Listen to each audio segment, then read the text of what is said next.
Grandpa, you're old and a burden. Chloe and I need space to start our life together, and we can't do that with you here. You can go to assisted living or something. Those words came from the boy I raised for 20 years in my $400,000 house. The boy I fed, clothed, and loved when his parents abandoned him. But he had no idea I was prepared for this moment. And what happened next shocked the entire neighborhood and proved that justice still exists. Before I tell you this story, hit that like button if you believe no one has the right to disrespect you no matter your age. Because this is the story of how a 75-year-old man turned an ungrateful betrayer into the laughingstock of the entire neighborhood. And you'll learn that sometimes the elderly are the wisest of all. My name is Harold Peterson, and I've been living in this house in Charlotte, North Carolina for 45 years. Built half of it myself back when these old hands could still swing a hammer properly. I'm a retired carpenter, been a widower for 8 years now, since my dear Martha passed. Daniel wasn't supposed to be my responsibility. 20 years ago, when he was just 8 years old, his parents decided they had bigger dreams than raising a child. Got themselves fancy job offers in Europe, packed their bags, and left that little boy standing on my front porch with a suitcase and tears streaming down his face. His mama, my daughter-in-law, she looked me straight in the eye and said, "Harold, we'll send money. This is just temporary." That was the last time I saw either of them. I could have said no. I was 55 then, looking forward to quiet retirement years with Martha. But when I looked down at that scared little boy, all I saw was family. So I took him in. No questions, asked no conditions. I became his father, his mother, his everything. 20 years we spent together in this house. I taught him how to throw a curveball in the backyard, spent countless nights helping him with homework at that old kitchen table. I drove him to every baseball game, every school dance, every graduation ceremony, worked double shifts at the construction company to pay for his college tuition because I wanted him to have opportunities I never had. Daniel was a good boy back then. Grateful, loving, always telling me he'd take care of me when I got old. He'd say, "Grandpa, when I grow up, I'm going to make sure you never have to worry about anything." Those words kept me going through the hardest times, especially after Martha died, and it was just the two of us. Even after college, Daniel stayed here with me. Said he wanted to save money, help around the house, keep me company. I was grateful for it, honestly. This old house gets pretty quiet with just one person rattling around in it. At 32 years old, he still lived here, and I thought that meant something. I thought that meant he cared. Then 6 months ago, my heart started acting up. I had a few episodes where I felt weak, couldn't catch my breath properly. Daniel, he stepped right up, started cooking my meals, driving me to doctor appointments, helping me manage my bills and medications. For a while there, I thought I was seeing that sweet little boy again, the one who used to bring me drawings from school and tell me I was the best grandpa in the world. "Grandpa," he said to me one evening after a particularly rough day at the cardiologist, "we need to talk about practical things. What if something happens to you? What if you get sicker?" I was sitting in my old recliner, the one Martha used to tease me about because it was more duct tape than fabric by then, and Daniel pulled up a chair real close. "I think we should put the house in my name," he said, his voice all gentle and concerned. "Just for tax purposes, you understand?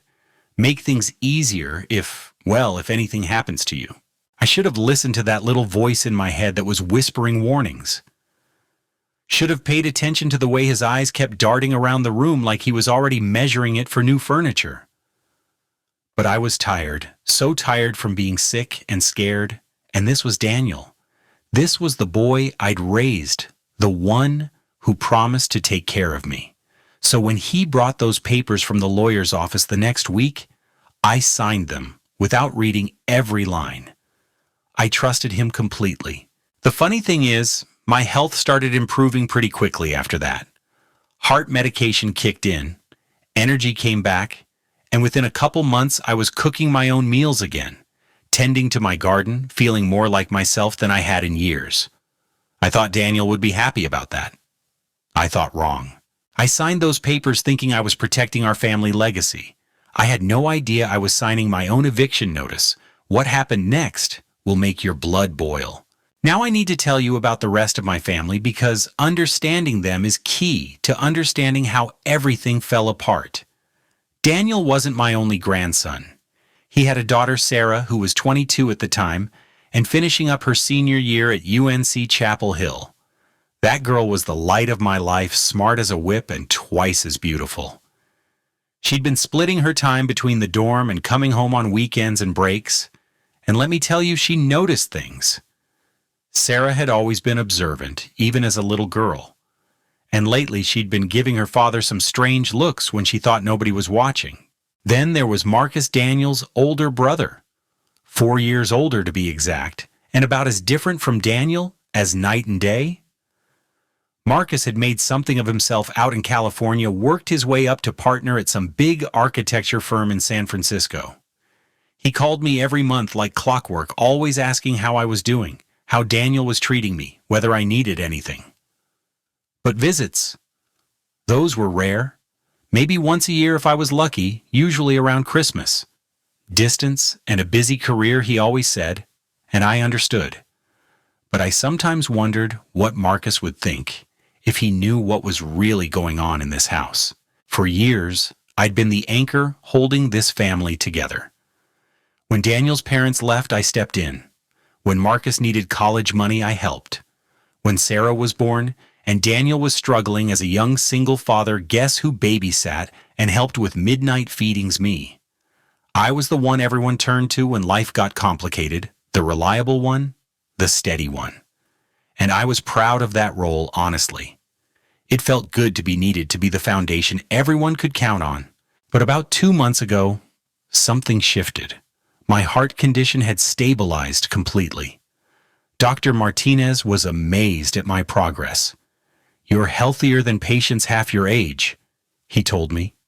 My energy came flooding back like a dam had burst. I was cooking my own breakfast again, tending to my tomato plants in the backyard, even started taking my evening walks around the neighborhood like I used to do with Martha. You'd think Daniel would have been thrilled about my recovery. Instead, he seemed almost disappointed. The helpful, caring son act started slipping away like paint peeling off old wood. When I'd offer to cook dinner, he'd snap at me about making a mess in the kitchen. When I'd mention working in the garden, he'd lecture me about overexerting myself. "You need to take it easy, Grandpa," he'd say.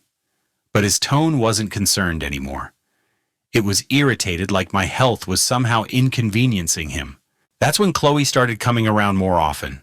Daniel had been dating her for about 6 months, and at first I thought she seemed nice enough. Professional, well-dressed, polite when she spoke to me. Chloe was 28, worked as a real estate agent for one of those fancy firms downtown that dealt with expensive properties. She had ambition written all over her, the kind of woman who knew exactly what she wanted and wasn't afraid to go after it. She'd grown up in a trailer park, watching her mother struggle paycheck to paycheck. Security meant everything to her, and Harold's house represented the stability she'd never had. She'd whisper in Daniel's ear during dinner, "Successful men make hard decisions. Your grandfather had his time. Now it's yours. Don't let guilt keep you poor forever." But I started noticing things about Chloe that made me uncomfortable. The way she'd walk through my house, like she was taking inventory. How she'd compliment my antique furniture and then immediately ask Daniel about its value. One afternoon, I caught her measuring the living room with one of those little tape measures, claiming she was just curious about the square footage. Another time I found her taking pictures of the crown molding and hardwood floors with her phone. When I asked her about it, she smiled sweetly and said she was admiring the craftsmanship. But something in her eyes told a different story. What really bothered me was the way she talked to Daniel about their future, always pushing him to think about starting fresh, about building something that's truly ours, about not being held back by old obligations. She never said my name directly, but I knew who she meant by old obligations. I could see the way Daniel's face would change when she talked like that, how he'd start looking around this house like it was a prison instead of a home. The financial pressure had been crushing Daniel for months, though I didn't know how bad it really was until after everything came out. $47,000 in credit card debt across 6 different cards, all maxed out. He'd been turned down for 3 personal loans in the past year, and his car was 2 payments behind. I'd seen the repo warning notice he tried to hide. Kevin's real estate investment schemes all required significant capital, and the only asset Daniel had access to was my house. Without that equity, he had nothing to leverage, no way to dig himself out of the hole he'd spent years creating. This house, the one I'd built with my own hands and lived in for 45 years, was worth close to $420,000 according to the property assessments. For someone drowning in debt like Daniel, that must have looked like a lifeline. The repo company had already called twice about his car. His credit score was so bad that even payday loan companies were turning him down. He was drowning, and my house was the only life preserver in sight. Chloe knew it too. I'd overhear her talking to Daniel about untapped equity and smart financial moves. She'd planted seeds in his head about what they could do with that kind of money, how they could pay off his debts and start their own real estate investment business. All they needed was access to the capital. And there I was, an old man sitting on a gold mine, apparently not smart enough to know what to do with it. I started noticing the way Chloe looked at my house, like she was already decorating it. And Daniel was looking at me like I was the only thing standing between him and his dreams. The pressure really started building when Daniel's business partner Kevin began coming around more often. Kevin was one of those guys who always had a new get-rich-quick scheme, always talking about opportunities and making moves, with the kind of enthusiasm that should have been a red flag. He was about Daniel's age, maybe a year or two younger, and he had this way of making everything sound like the deal of a lifetime if you just had the courage to take it. I'd overhear them talking in the kitchen while I was watching television in the living room. Kevin's voice would get all excited as he laid out his latest real estate investment plan. "Daniel, man, you're sitting on a gold mine here," he said one evening, and I could hear the kitchen chairs scraping as he probably leaned in closer. "This house is worth $400,000 easy, maybe more in this market, and you're drowning in credit card debt, paying minimum payments that are getting you nowhere." "I know, Kevin, but it's not that simple," Daniel replied. But his voice had that tone people get when they're trying to convince themselves as much as the other person. "It is that simple, though. Look, we use the house as collateral, flip a couple properties, and within 6 months you could have enough to pay off all your debts, plus have capital for bigger deals. Your grandfather doesn't need a house this size anyway. There are plenty of nice retirement communities around here." That's when I realized Kevin wasn't just talking about some abstract business opportunity. He was talking about my house, my home, like it was already his to dispose of. And Daniel wasn't shutting him down the way a loving grandson should have. About 2 weeks after that conversation, I had my regular checkup with Dr. Martinez. Daniel insisted on driving me, which I thought was sweet, until I realized he wanted to come into the appointment with me. During the examination, Dr. Martinez was practically beaming. "Harold, your cognitive function is excellent. Your physical strength is remarkable for your age, and your heart is responding beautifully to the medication. Frankly, you're in better shape than patients half your age." Daniel's face fell like a stone. "But doctor, shouldn't we be concerned about his ability to live independently? I mean, he's 75. Dr. Martinez looked at Daniel like he'd grown a second head. "Mr. Peterson is completely capable of independent living. His test scores indicate he could probably live independently for many more years. You have a very healthy, very capable father here." "Grandfather," Daniel corrected quickly. "Of course, very capable grandfather. You should be celebrating this, not worrying." But Daniel wasn't celebrating. On the drive home, he was quiet, gripping the steering wheel tighter than necessary. That night, I heard him on the phone with someone, and the conversation chilled me to the bone. No, the doctor says he's fine. Better than fine, actually. This complicates things. There was a pause. I know. Maybe we need to emphasize his limitations more. You know, when we talk to people about his situation, that's exactly what started happening. Daniel began telling neighbors and family friends that I was struggling more than I let on. He'd mentioned to people at church that he was worried about my memory and that I was having more bad days than good ones. None of it was true, but Daniel was laying the groundwork for something, and I was starting to understand what. Meanwhile, Sarah had come home for spring break, and that girl picked up on the tension immediately. She'd always been sharp, but college had made her even more observant.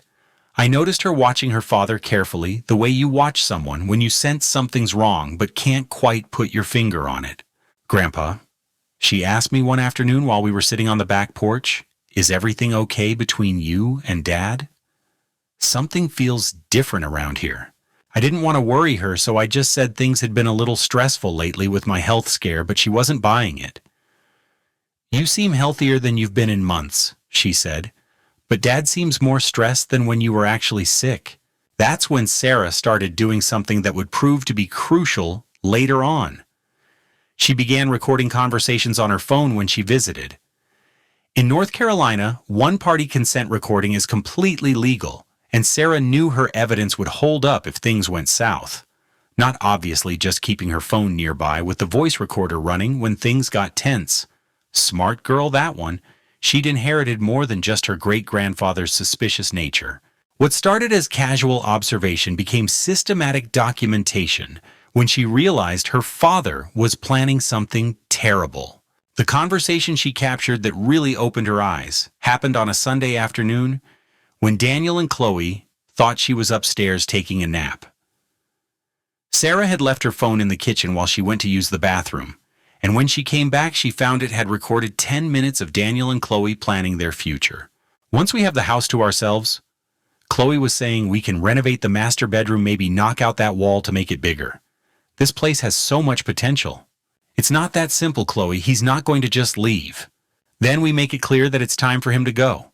Harold's a smart man. If we present it the right way, frame it as what's best for him, he'll understand.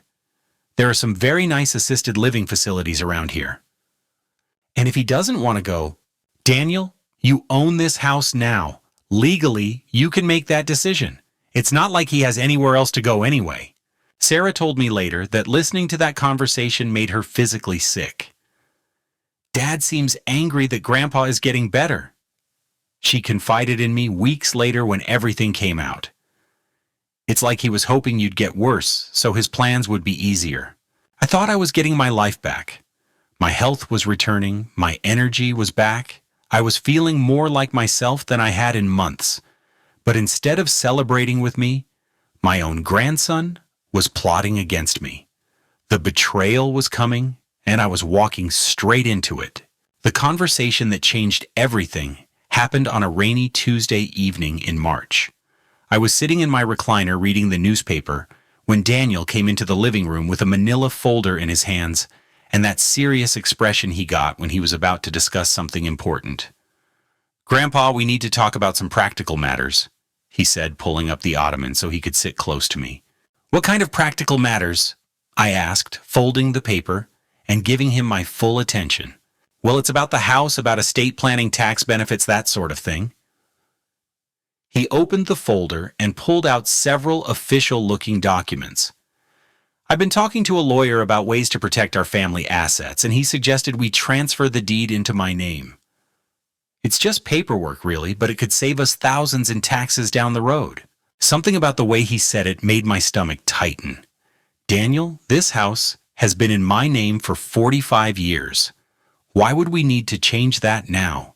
Because, Grandpa, if something happens to you, if you get sick again or worse, the government could come after this property for medical expenses.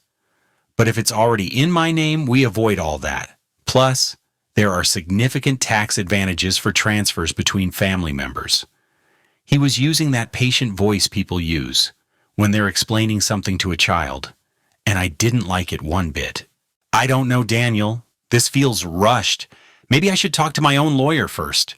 That's when his tone changed, became more urgent, more emotional. Grandpa, don't you trust me? After everything we've been through together, after 20 years of me being here taking care of you being your family, I'm not trying to take anything away from you. I'm trying to protect what we've built together. This house will always be your home, I promise you that. I'm just protecting our family. The way he said our family hit me right in the heart. This was Daniel, the boy I'd raised, the one who'd promised to take care of me. When he put it like that, when he made it about trust and family and protection, how could I say no?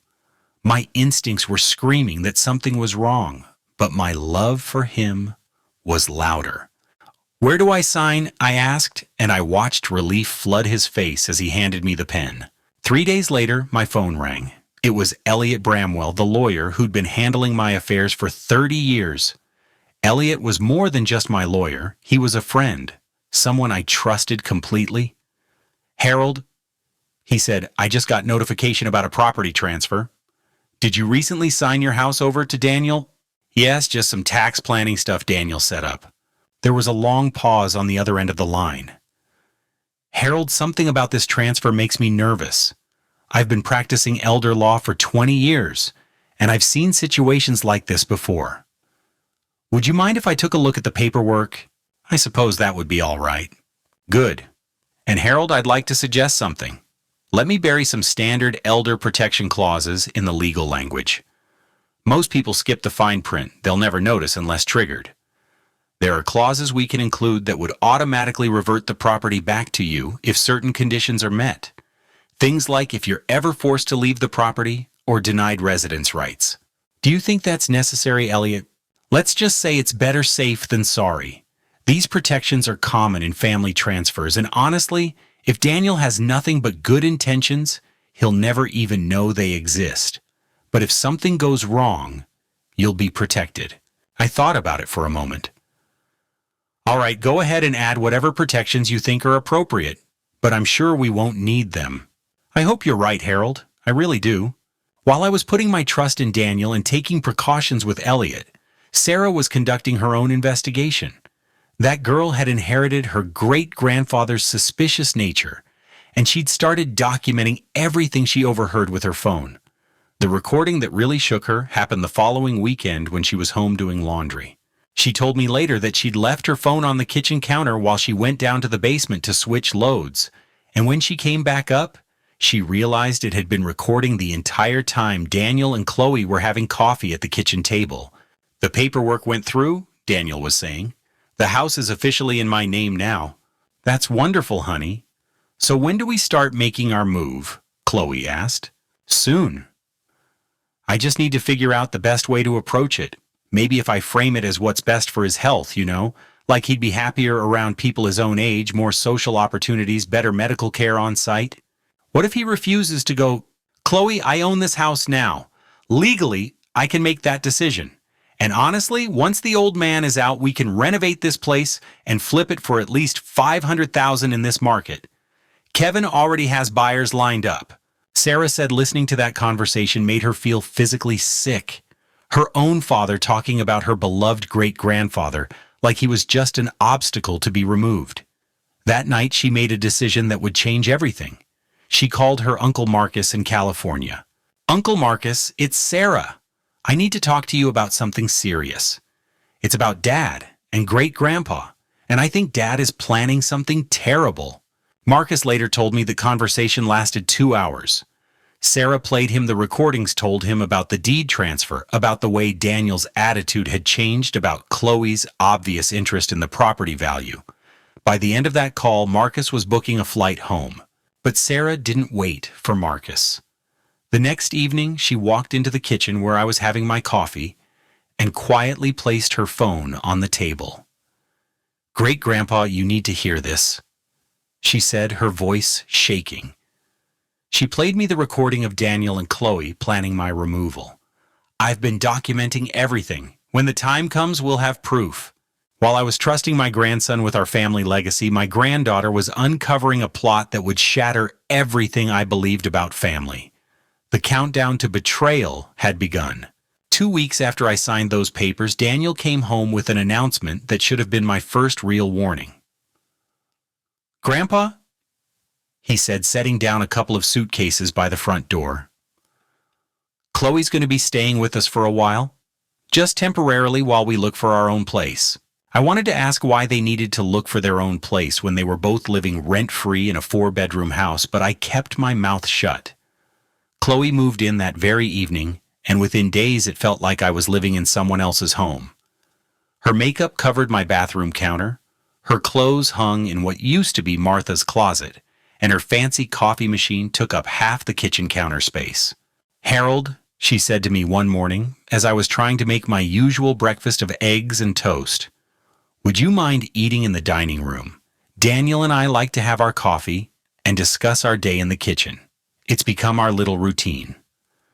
My kitchen, the one where I'd cooked thousands of meals, where Martha and I had shared our morning coffee for decades, where I'd helped Daniel with homework for years. Now I was being asked to eat somewhere else so they could have their little routine. Within a week, Chloe was complaining about everything. "This house feels so cramped with 3 people," she'd say to Daniel, loud enough for me to hear from the next room. "We need privacy for our relationship. It's hard to feel like we're building something together when we're constantly tiptoeing around your grandfather." That's when Daniel started floating the idea that maybe it was time for me to consider other living arrangements.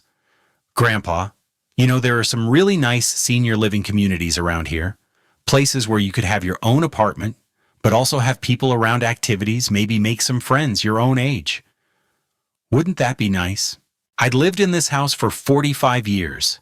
I'd built the back deck with my own hands, planted every tree in the yard, fixed every squeaky floorboard. And now my grandson was suggesting I'd be happier somewhere else, around people my own age. Like I was some kind of burden that needed to be managed." The conversation that shattered my world happened on a Thursday evening in April. I'd cooked dinner for all 3 of us, pot roast with potatoes and carrots, one of Daniel's favorite meals growing up. After we finished eating, Daniel asked me to stay seated while he and Chloe cleared the dishes. "Grandpa, we need to have a family discussion," he said, sitting back down across from me at the kitchen table where we'd shared so many meals over the years. Chloe sat beside him, her hand resting on his arm, in what I suppose was meant to be a supportive gesture. "What kind of discussion?" I asked, though something in my gut already knew this wasn't going to be good news. Daniel took a deep breath like he was preparing for something difficult. "Grandpa, you need to move out." The words hit me like a physical blow. "What do you mean, move out? This is my home. I've lived here for 45 years. I know this is hard to hear, but you're getting older, and frankly, you're becoming a burden. Chloe and I want to start our life together, and we can't do that with you here. We need space to grow as a couple, to build something that's ours." A burden. 20 years of love meant nothing when there was money on the table. I could see dollar signs in his eyes as he looked around my house. "Daniel, this is my house. I built this place. I've taken care of it all these years. Actually, Grandpa, this is my house now. Remember, you signed it over to me. And I think it's time you considered other options. There are some very nice senior communities nearby. Places where you'll have activities, people to talk to, maybe make some friends your own age. Honestly, wouldn't that be better than rattling around in this big old house by yourself?" "By myself, but I'm not by myself. I'm with family. I'm with you." Chloe spoke up for the first time. "Harold, you have to understand. Daniel and I are planning our future together. We want to start a family, maybe renovate this place, make it our own. You'd probably be much happier somewhere designed specifically for seniors." The casual way they talked about renovating my house, making it theirs, planning their future, in the space where I'd lived my entire adult life, was like listening to strangers discuss dismantling my grave while I was still breathing. I sat there in silence for what felt like hours, but was probably only minutes. My coffee cup slipped from my hands and shattered on the kitchen floor. The sound seemed to echo in the sudden silence. This was Daniel, the 8-year-old boy who used to crawl into my bed during thunderstorms, the teenager who told me I was the best grandfather in the world. The young man who'd promised to take care of me when I got old? You have no idea what you've just done, boy, I said quietly, looking directly into his eyes. Daniel's face flushed red. Don't make this harder than it has to be, Grandpa. We'll help you find a nice place, maybe even help with the moving costs. But this decision has been made. As I sat there watching the boy I'd loved for 2 decades toss me aside like garbage, I felt something I hadn't felt in years. It wasn't just heartbreak, though my heart was surely breaking. It wasn't just betrayal, though I'd surely been betrayed. It was the cold calculation of a man who'd built houses with his own hands and wasn't about to let anyone tear down his life. The next morning came too soon, and brought with it the kind of cold efficiency that breaks your heart. I was sitting at the kitchen table with my coffee, trying to process what had happened the night before, when Daniel walked in carrying 2 suitcases. Not empty suitcases, packed ones. Here, he said, setting them down beside my chair like he was delivering a package. I packed your essentials, clothes, toiletries, your medication, some of your books. Margaret next door said you could use her phone to call whoever you need to call. I stared at those suitcases, at this boy I'd raised, and felt something die inside my chest. This wasn't the scared 8-year-old who used to have nightmares. This wasn't the grateful young man who'd promised to take care of me. This was a stranger wearing Daniel's face, talking to me like I was a problem to be solved. For one terrible moment, I wondered if Daniel was right. Maybe I was just a burden, an old man who'd outlived his usefulness. But then I remembered Martha's voice. Harold Peterson. You built this family with your bare hands. Don't let anyone tear it down. That's it then, I asked. In 20 years, and this is how it ends. Grandpa, don't make this dramatic. You'll be fine. There are resources for people in your situation. People in my situation. Like being old was a disease, like loving your family was a weakness that needed to be managed. I stood up slowly, my joints protesting the way they do on cold mornings, and picked up those suitcases. They were heavier than I expected, probably because they held the last pieces of the life I'd known for 45 years. I walked to the front door, the same door I'd carried Daniel through when his parents abandoned him, the same door Martha and I had walked through as newlyweds. Daniel followed me, and when I stepped onto the front porch, he closed the door behind me. I heard the deadbolt click into place.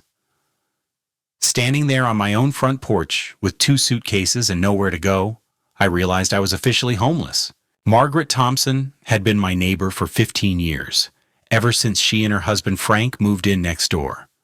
Frank had passed away 3 years ago, and Margaret and I had gotten closer since then. 2 widowed people looking out for each other the way neighbors should. She must have seen what was happening from her kitchen window, because she was at my side before I'd even figured out which direction to walk. Harold Peterson. What in the world is going on here? She asked, her voice full of the kind of indignation that comes from witnessing something that goes against everything decent people believe in. Seems I've been evicted, Margaret. Evicted from your own house by your own grandson. Her voice got louder with each word, and I saw curtains moving in windows up and down the street. That boy has lost his ever-loving mind. Margaret insisted I come inside for coffee while I figured out what to do next. Her kitchen smelled like cinnamon and comfort, and for a few minutes, I could almost forget that my world had just collapsed. She poured me coffee in one of her good china cups, the kind Martha used to save for special occasions, and sat down across from me with the look of someone ready to go to war. Harold, you call whoever you need to call. Stay here as long as you need to. Frank would roll over in his grave if he knew I let a good man like you wander the streets because his own family turned on him. Word travels fast in neighborhoods like ours, where people still know each other's names and care about each other's troubles. Within an hour, I had 3 other neighbors at Margaret's door. Within an hour, 3 neighbors showed up with casseroles and offers to help. Mr. Peterson. Jenny Henderson said, bouncing little Emma on her hip, "What Daniel did is wrong. Everyone in the neighborhood knows how good you've been to that boy. If you need anything at all, You just ask. Sitting in Margaret's living room, surrounded by people who barely knew me but cared more about my welfare than my own grandson did, I realized it was time to make a phone call that might change everything. "Margaret, could I use your phone?" Elliot Bramwell answered on the second ring. "Bramwell Legal." "Elliot, it's Harold Peterson." "Harold, how are you? What can I do for you?" "Remember those protections you added to the property transfer? The ones you said we'd probably never need?" There was a pause, and when Elliot spoke again, his voice had changed completely. "Harold, what happened? Daniel kicked me out this morning, told me I was a burden and that he and his girlfriend needed space to start their life together." "Son of a—" Elliot caught himself. "Harold, I'm sorry. I'm so sorry this happened. But here's what you need to know. Those protections I added automatically trigger when you're forced out or denied residence. The deed reverts back to you immediately upon forced eviction." "What does that mean exactly?" "It means legally, as of this morning, when Daniel forced you to leave, you own that house again. The transfer is null and void. I'm already pulling up the paperwork, and I can have this filed with the county within 4 hours. 4 hours? 4 hours, Harold, maybe less. Daniel may think he's won, but he's about to learn a very expensive lesson about underestimating his grandfather." While Daniel and Chloe were inside my house, celebrating their victory and probably planning their new life, I was about to remind them of something important. Never underestimate a man who's lived 75 years and learned a few things about protection. While I was at Margaret's house making plans with Elliot, Sarah was making her own desperate phone call 3,000 miles away. She'd driven straight from campus to Charlotte after her last class on Friday, and what she found when she got home that evening made her physically sick. Daniel and Chloe were celebrating in the living room with a bottle of wine, talking about renovation plans, like they were discussing weekend shopping. "Uncle Marcus, it's Sarah. I need you to sit down because what I'm about to tell you is going to make you furious."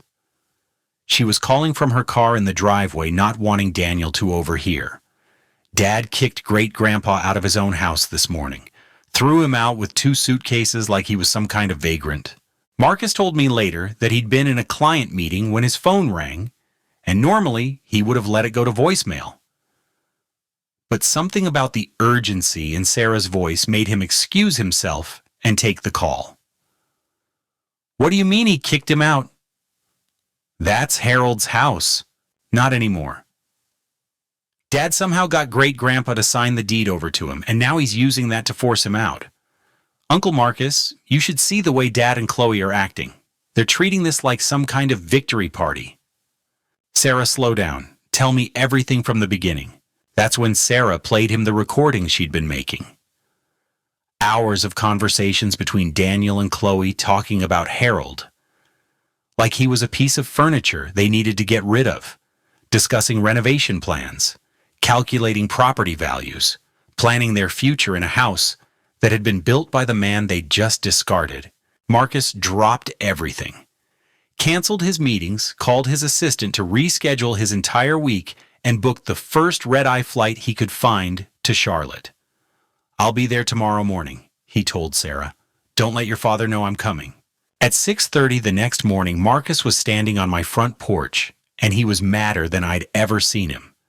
This was a man who'd built a successful architecture firm by keeping his cool under pressure, but watching his younger brother destroy our family had pushed him past his breaking point. He didn't knock politely. He pounded on that door like he was trying to break it down, and when Daniel finally answered, still in his bathrobe and looking confused, Marcus pushed right past him into the house. How could you do this?" Marcus shouted, and his voice carried all the way to Margaret's house, where I was drinking my morning coffee. "How could you do this to the man who raised us, the man who took us in, when our own parents couldn't be bothered to stick around?" "Marcus, what are you doing here? It's 6:30 in the morning. I'm here because someone needs to remind you what family means. Harold gave up his retirement years to raise you, worked extra jobs to pay for your college, and this is how you repay him, by throwing him out of his own house." Daniel's defenses went up immediately. You don't understand the situation, Marcus. You live 3,000 miles away. You call once a month and visit once a year. You have no idea what it's been like dealing with this burden day after day. Burden. You're calling our grandfather a burden. That's when Chloe appeared at the top of the stairs trying to insert herself into a family matter that was none of her business. Marcus, you need to understand that Daniel has been taking care of Harold for years. Sometimes difficult decisions have to be made for everyone's benefit. And who exactly are you to make decisions about my grandfather? I'm Daniel's partner, and we're building a life together. Harold would be much happier in a senior community with people his own age. The shouting had drawn quite an audience. Neighbors were coming out of their houses, and that's when Sarah pulled up in her car. She'd spent the night at a friend's house, unable to bear being in the same house as her father, after what he'd done. "Uncle Marcus, I'm so glad you're here," she said, running up the front walk with her phone in her hand. "I have something everyone needs to hear." Right there on the front lawn, with half the neighborhood watching, Sarah played those recordings for everyone to hear. Daniel's voice came through crystal clear, talking about getting the old man out so they could renovate and flip the house. Chloe's voice discussing property values and renovation plans. Hours of evidence that this had all been planned, calculated, deliberate. I recorded everything because I knew this was wrong. Sarah stepped forward, looking her father straight in the eye. "Dad, you taught me to stand up for what's right. Well, this is me standing up against you." Her voice carried across the lawn as she addressed the gathered neighbors. "I couldn't let my father rewrite history and pretend this was about what's best for great-grandpa. This was about greed, pure and simple." Daniel's face went white as a sheet. "Sarah, you had no right to record private conversations. And you had no right to betray the man who raised you. I'm choosing great-grandpa. What you did is unforgivable." Marcus stepped up beside his niece, and the family lines were drawn clear as day. On one side, Marcus and Sarah, representing everything our family had once stood for. On the other side, Daniel and Chloe, representing greed and betrayal and the worst of human nature. As my family tore apart on my front lawn, I was about to make my entrance, but this time I wouldn't be the helpless old man they'd thrown away. This time, I was coming home as the rightful owner. While the family confrontation was happening on my front lawn, Elliot was working his legal magic downtown. By 10:30 that morning, he'd filed all the necessary paperwork with the county clerk's office. The property deed had officially reverted back to my name, and Daniel's ownership had been nullified the moment he forced me out of my own home. Harold Elliott called me at Margaret's house around noon. "It's done. You are now the legal owner of that property again. I've also arranged for a locksmith to meet you there at 2 o'clock.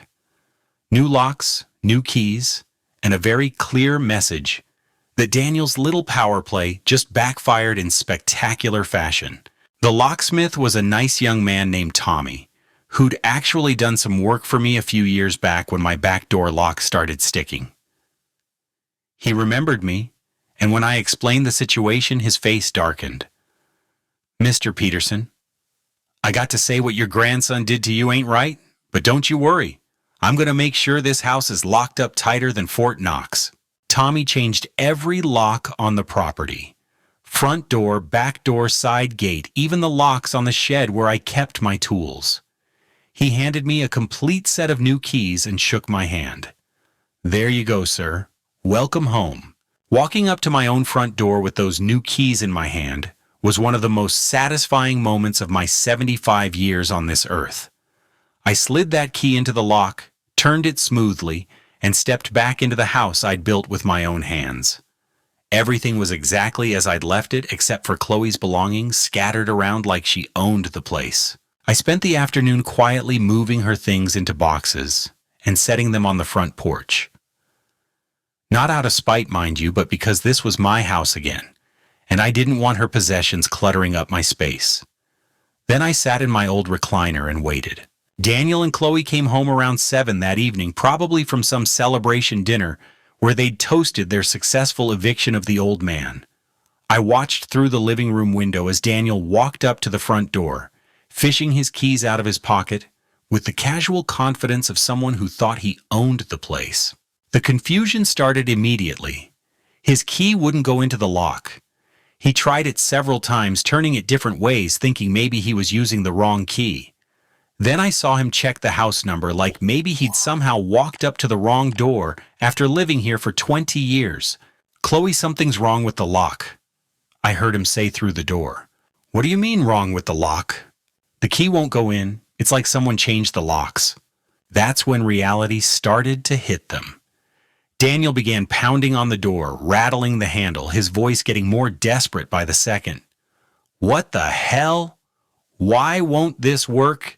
Chloe tried her own key, the spare I'd given Daniel months ago, but of course, it didn't work either. They started checking windows, trying the back door, growing more frantic by the minute. Finally, Daniel started shouting, Grandpa, I know you're in there. What the hell is going on?" I could see neighbors gathering on their porches and driveways watching the spectacle. Margaret had her arms crossed, shaking her head in disgust. Bill Martinez was recording everything on his phone. Even the Henderson kids had stopped playing to stare at the man who'd thrown away his grandfather's love. I walked slowly to the front door, taking my time savoring the moment. "Oh, Daniel?" I called through the door, my voice as calm as a summer morning. "You really should have read the fine print." "What are you talking about? Open this door right now. This is my house." "Actually, son, it's not. This house reverts to me automatically if I'm ever forced out or denied residence. It's called an elder protection clause, and it's quite standard in family property transfers. Your lawyer friend should have mentioned that." I could hear Daniel's breathing getting heavier, more panicked. "That's impossible. I own this house. You signed it over to me." "I signed it over with conditions, Daniel. Conditions that you violated when you threw me out this morning. The deed transfer is null and void. This is my house again, legally and completely. You can't do this. We live here. Our stuff is here. Actually, Chloe's stuff is on the front porch. You're welcome to collect it any time." Through the door, I could hear Chloe's voice getting shrill. "Daniel, do something. Call your lawyer. Call the police. This can't be legal." "Oh, but it is legal," I said loud enough for both of them to hear clearly. "Half his life. I loved you, Daniel. 2 decades I sacrificed for you, supported you, treated you like the son I never had. And this is how you repaid me. You called me a burden, threw me out of my own home like I was garbage. Well, son, you made your choice. Now you get to live with it." The silence that followed was deafening. I walked to my front window and looked out at Daniel, standing there defeated, humiliated in front of the entire neighborhood. For 20 years, I'd been his safety net. Now he'd have to learn what life felt like without one. I could picture Daniel's face the way it must have looked when he realized he'd been outmaneuvered by his old, useless grandfather. The boy who thought he was so clever, so entitled, so sure, that his elderly grandfather would just roll over and accept whatever scraps of dignity he was willing to throw my way. The look on Daniel's face when he realized he'd been outmaneuvered by his old, useless grandfather that was worth 20 years of heartbreak. But this wasn't just about winning. This was about justice. The consequences of Daniel's betrayal came swift and merciless. Within 48 hours of being locked out of my house, his entire world started crumbling, like a house of cards in a windstorm. The legal reality was brutal and simple. He had no claim to the house, no assets to leverage, and no way to salvage the business plans he'd built around my property. Kevin, his business partner, and the one who'd been pushing him to use my house as collateral, disappeared faster than morning dew when he realized there was no money to be made. "Daniel, man, without that house equity, we got nothing," he said over the phone, loud enough for me to hear through my front window, as Daniel stood on my porch, pleading his case. "I can't carry this partnership by myself. We're done." But it was Chloe's departure that really drove the knife home. I watched from my living room window as she loaded her belongings from the front porch into her car, her face cold as winter stone. Daniel was following her around like a lost puppy, trying to convince her that they could figure something else out, find another way. "Daniel, I thought you were going to be successful," she said, her voice carrying across the yard clear as a bell. "I thought we were building something together, but you're just a 32-year-old man with credit card debt and no prospects. I can't build a future with that." She slammed her car door and drove away without looking back, leaving Daniel standing in the driveway looking like he'd been hit by a truck. Marcus didn't waste any time making his position clear either. The next morning, he came by to check on me, and when Daniel tried to approach him, Marcus held up his hand like he was stopping traffic. "We have nothing to discuss, Daniel. What you did to Harold was unforgivable, and as far as I'm concerned, you're no longer my brother." Those words hit Daniel harder than any physical blow could have. Sarah's choice was perhaps the most devastating of all for Daniel. She moved her things out of her father's apartment and asked if she could stay with me during college breaks and summer vacation. "Great, Grandpa, I can't respect someone who would betray family like that," she told me as we sat on the back porch watching the sunset. "I choose you. I'll always choose you." Word spread through our extended family like wildfire. Cousins, aunts, uncles, family friends who'd known our story for years, they all learned what Daniel had done. My nephew Robert called from Atlanta disgusted. "Uncle Harold, I can't believe Daniel would do such a thing. That boy has forgotten where he came from." One by one, Daniel found himself cut off from the family network that had always been there for him. The neighborhood judgment was perhaps the cruelest consequence of all. These were people who'd watched me raise Daniel, who'd seen the love and sacrifice I'd poured into that boy since he was 8 years old. Now they'd witnessed his betrayal firsthand, and their opinion of him couldn't have been lower. Margaret wouldn't even acknowledge him when he walked by her house. Bill Martinez shook his head in disgust whenever he saw Daniel on the street. Jenny Henderson, the young mother who'd offered to help me, actually crossed to the other side of the street to avoid him. Daniel had become a pariah in his own neighborhood, a cautionary tale about what happens when greed and selfishness overcome family loyalty. I heard from Margaret that he'd been evicted from his studio apartment last month. His car had finally been repossessed. The hardware store let him go for showing up late too many times. The boy who'd thrown away a loving family for money now had neither. But sitting alone in my house that first week after getting it back, I realized something that surprised me. The victory felt hollow. Yes, I had my house back. Yes, justice had been served. But my family was shattered beyond repair, and these rooms that had once been filled with love and laughter now echoed with the ghosts of betrayal. Every corner of this house held memories that were now tainted. The kitchen table where Daniel and I had shared so many meals was the same table where he'd told me I was a burden. The living room where we'd watched baseball games together was where Chloe had measured for renovations. The front porch, where I'd welcomed him home from school every day, was where he'd thrown me out with 2 suitcases. I found myself sitting in Martha's old chair by the window, looking out at the garden we'd planted together, wondering what she would have thought about all this. Martha had loved Daniel like her own grandson. She would have been heartbroken to see how this story ended. "I don't want to live with these memories anymore," I said out loud to the empty house, and hearing those words spoken aloud made me realize something important. This wasn't about the house anymore. This wasn't about winning or losing or getting revenge. This was about deciding what kind of man I wanted to be at 75 years old. I had my house back, I had justice, but sitting in those rooms where Daniel betrayed me, I realized something. This wasn't about keeping a house anymore. This was about deciding what kind of man I wanted to be at 75. 3 weeks after getting my house back, I made a decision that surprised everyone, including myself. I called a real estate agent and put the house on the market. Not out of spite, not because I couldn't afford to keep it, but because I realized something important. I didn't want to live surrounded by betrayal and broken promises anymore. "Harold, are you sure about this?" Margaret asked when she saw the for sale sign go up in my front yard. You fought so hard to get it back. Sometimes winning isn't about keeping what you fought for, I told her.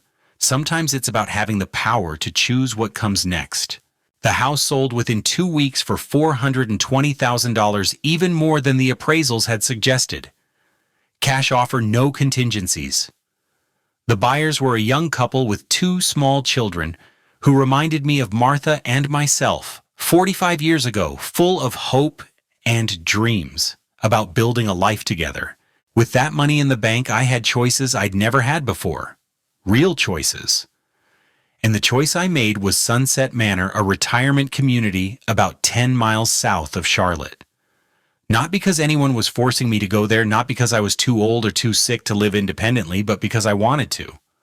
For the first time in 20 years, I was living entirely for myself. Sunset Manor turned out to be nothing like the sad, depressing nursing homes you see in movies.